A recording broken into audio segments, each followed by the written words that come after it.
El próximo 6 de junio México vivirá la elección más grande de su historia, pero ¿saldrán los mexicanos a votar? En una democracia el voto es el principal modo de expresión y elemento fundamental de la participación ciudadana. ¿Estos comicios intermedios llevarán a la gente a las urnas o continuarán los índices de abstencionismo en las elecciones locales? Acompáñanos a conversar con Francisco Abundis, director de Parametría, y en el análisis el doctor Guillermo de Loya.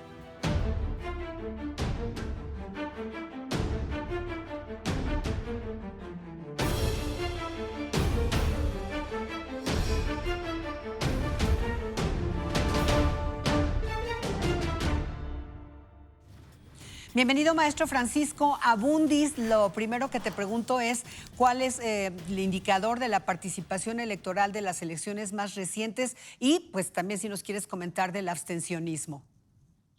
Mira, tenemos básicamente dos niveles de participación, Estela. En las presidenciales casi siempre pasa de 60%. El último récord más alto tal vez fue en 1994 con la elección del presidente Zedillo, que llegó a casi a 75, 74%.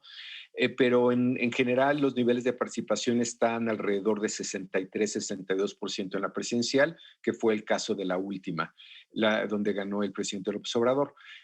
En las intermedias, estos niveles de participación suelen caer a veces en 30 bajos, 30 altos, 40 ya sería muy buena participación.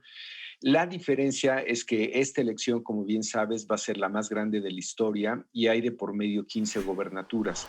Las gobernaturas tienen la misma característica que la presidencial, que son participaciones altas, y entonces creo que vamos a tener niveles de participación muy divididas.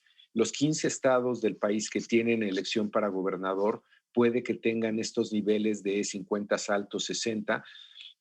Luego tendrás aquellos lugares que tienen elecciones de alcaldes, que son casi 2,000 ciudades, ciudades tan importantes como Puebla, Mérida, que no tienen elección para gobernador, pero sí para alcalde, que finalmente son ejecutivos, y aquellos estados que tienen solamente elección de su Congreso local, que no son pocos. De los 32 estados, 30 estados van a renovar Congreso. Entonces creo que vamos a ver niveles de participación muy distinta dependiendo del tipo de elección que tengas, y esto es un poco lo que nos da la nueva práctica, el fenómeno para el caso de México de la concurrencia, porque recordarás que antes teníamos elecciones repartidas a lo largo digamos, de un periodo presidencial de 6 años. Ahora esta intermedia está concentrando.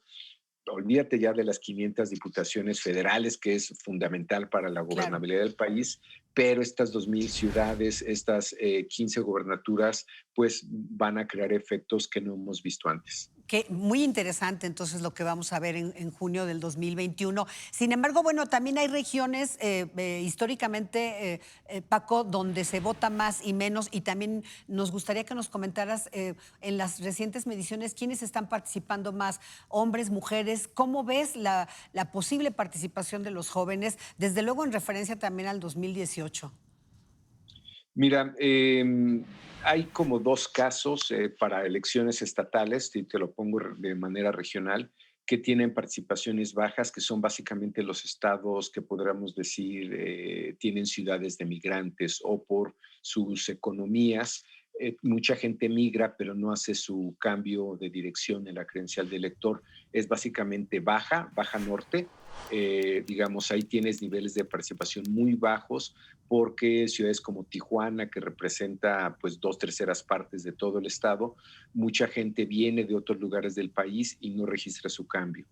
Y otro lugar que tiene esta característica es Quintana Roo, que no tiene elección para gobernador, pero tiene elecciones locales. Esos son los dos extremos de baja participación. Yo creo que lo que vamos a ver en esta elección, dado nuevamente esta concurrencia, son mucha publicidad, mucha propaganda de los partidos políticos, lo cual te incentiva, digamos, estos niveles de participación, y en principio un sector que siempre preocupa mucho es el de los jóvenes. Así es. Lamentablemente, casi siempre son los que tienen participación más baja. Hay que recordar que el voto como tal es un hábito, es una costumbre y esta se desarrolla con el tiempo.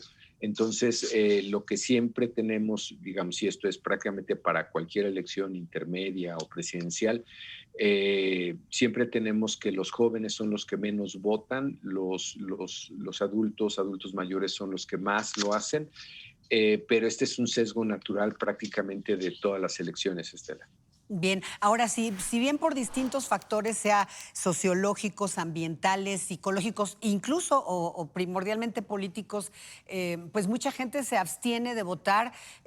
Evidentemente hay uno que tiene que ver con la lejanía de las urnas, en fin. ¿Tú cómo ves que va a afectar o podría afectar el tema de la pandemia, si bien es una elección que bueno, va a tener, como decías, particularidades importantes, que hay votaciones por gobernadores, etcétera, etcétera? ¿Crees que la pandemia podría inhibir el voto? Sí, y lo estamos viendo, de hecho, ya en elecciones, digo, ya el caso de la última elección en Hidalgo y Coahuila, eran elecciones locales, intermedias, y esas nuevamente se caracterizan por tener participación muy baja, digo intermedias para las propias administraciones de sus gobernadores. Yo creo que sí vamos a ver efectos de ello. Sería difícil cuantificarlo, pero te diría que puede afectar, dependiendo del lugar, entre 5, 8 puntos. De hecho, también lo estamos viendo en algunas elecciones en Sudamérica. Ahora en febrero hay elecciones en Ecuador y luego va a haber elecciones en Perú, que son elecciones que no obstante que tienen voto obligatorio, tienen efectos más o menos de esta naturaleza, de alrededor de 4 o 5 puntos no, en sistemas de voto obligatorio, que no es el caso en México. Entonces yo creo que en México podría este porcentaje subir incluso un poco más, hasta 7, 8%. Bueno, pues en realidad es importante recordarle a la gente la importancia de la participación electoral, Paco, y bueno, seguramente para ustedes, los expertos, para ti como estudioso y experto del tema, va a ser muy interesante ver esta elección, la más importante, la más grande de la historia en nuestro país. Muchísimas gracias, maestro Francisco Abundis, gracias siempre por darnos tantos puntos de vista tan importantes para el análisis.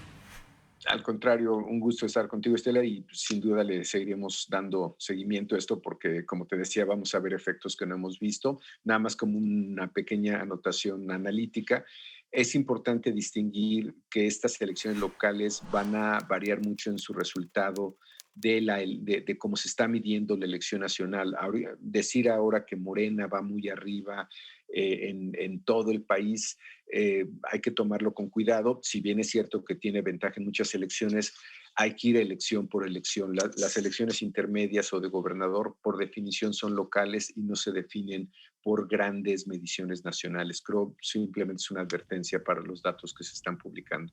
Muy importante la precisión. Muchísimas gracias, maestro. Al contrario, un gusto, Estela. Muchas gracias a ti. Bueno, y vamos a un primer análisis con el doctor Guillermo Beloya. En un México perceptiblemente dividido, llega una cita con lo electoral que prácticamente reconfigurará la totalidad del ejercicio del poder público. Es así que los cerca de 21,000 puestos de elección que estarán en juego vendrán a poner a prueba al país en muchos sentidos. Primero, respecto a qué tanta madurez política tendrán los partidos para generar una discusión de altura. Segundo, ¿en qué altura cívica tendrá el elector para hacer de este un ejercicio sumamente concurrido, donde por fin se abata el abstencionismo que posteriormente se traduce en recriminación por la poca participación?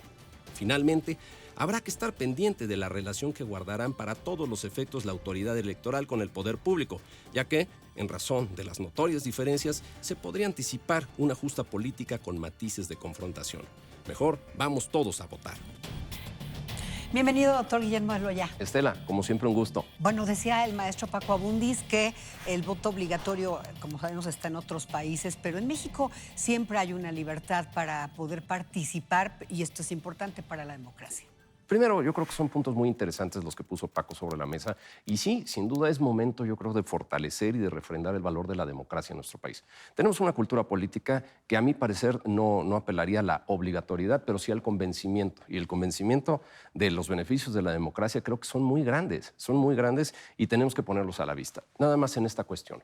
Aun cuando no es una elección donde tendremos a un candidato a presidente de la República en la boleta, creo que reviste un muy especial interés por haberse empaquetado en esta situación de o estás a favor o estás en contra de la transformación. Tenemos dos frentes muy visibles que seguramente elevarán el nivel de participación. ¿Cuáles crees que podrían ser los factores que podrían, y otra vez es un escenario, digamos, de perspectiva, inhibir el voto de las mexicanas y los mexicanos? Bueno, sin duda vamos a estar todavía, ojalá y no, pero pues todo pinta que de alguna forma todavía estarán algunos remanentes de la propia pandemia o la pandemia en su cauce natural, ojalá y no, repito, que sin embargo pues te llevarán esquemas restrictivos. Y esquemas restrictivos para poder apersonarse, el número de afluencia a las casillas, etcétera, pero también un recelo personal de muchos, en donde el trasladarse, en donde ir, en donde hacer este ejercicio cívico electoral de manera personal, creo que va a ser difícil.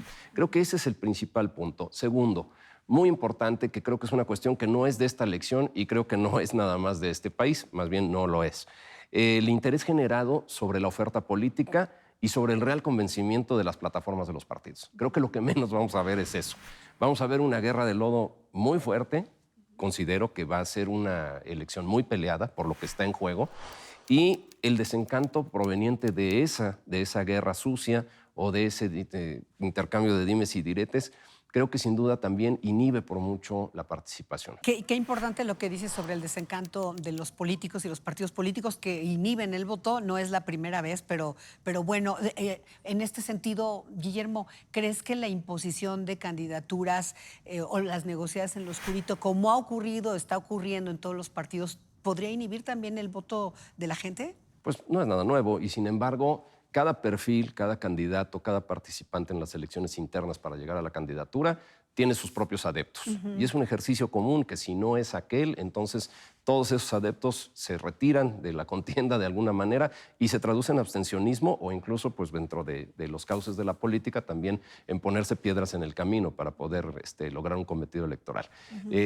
Esto va empaquetado también dentro de la poca altura que a veces tiene la contienda política, donde nos ocupamos más por saber que uno es muy bueno y otro muy malo, sin tener al frente lo que son los reales beneficios de poder ejercer tu derecho político electoral dentro de las urnas. No dudo, Guillermo, de que haya personas, organizaciones que promuevan mucho en las redes sociales el voto en blanco o tachar la boleta. ¿Sirve de algo esto? A mí en lo personal no me gusta, pero ni tantito.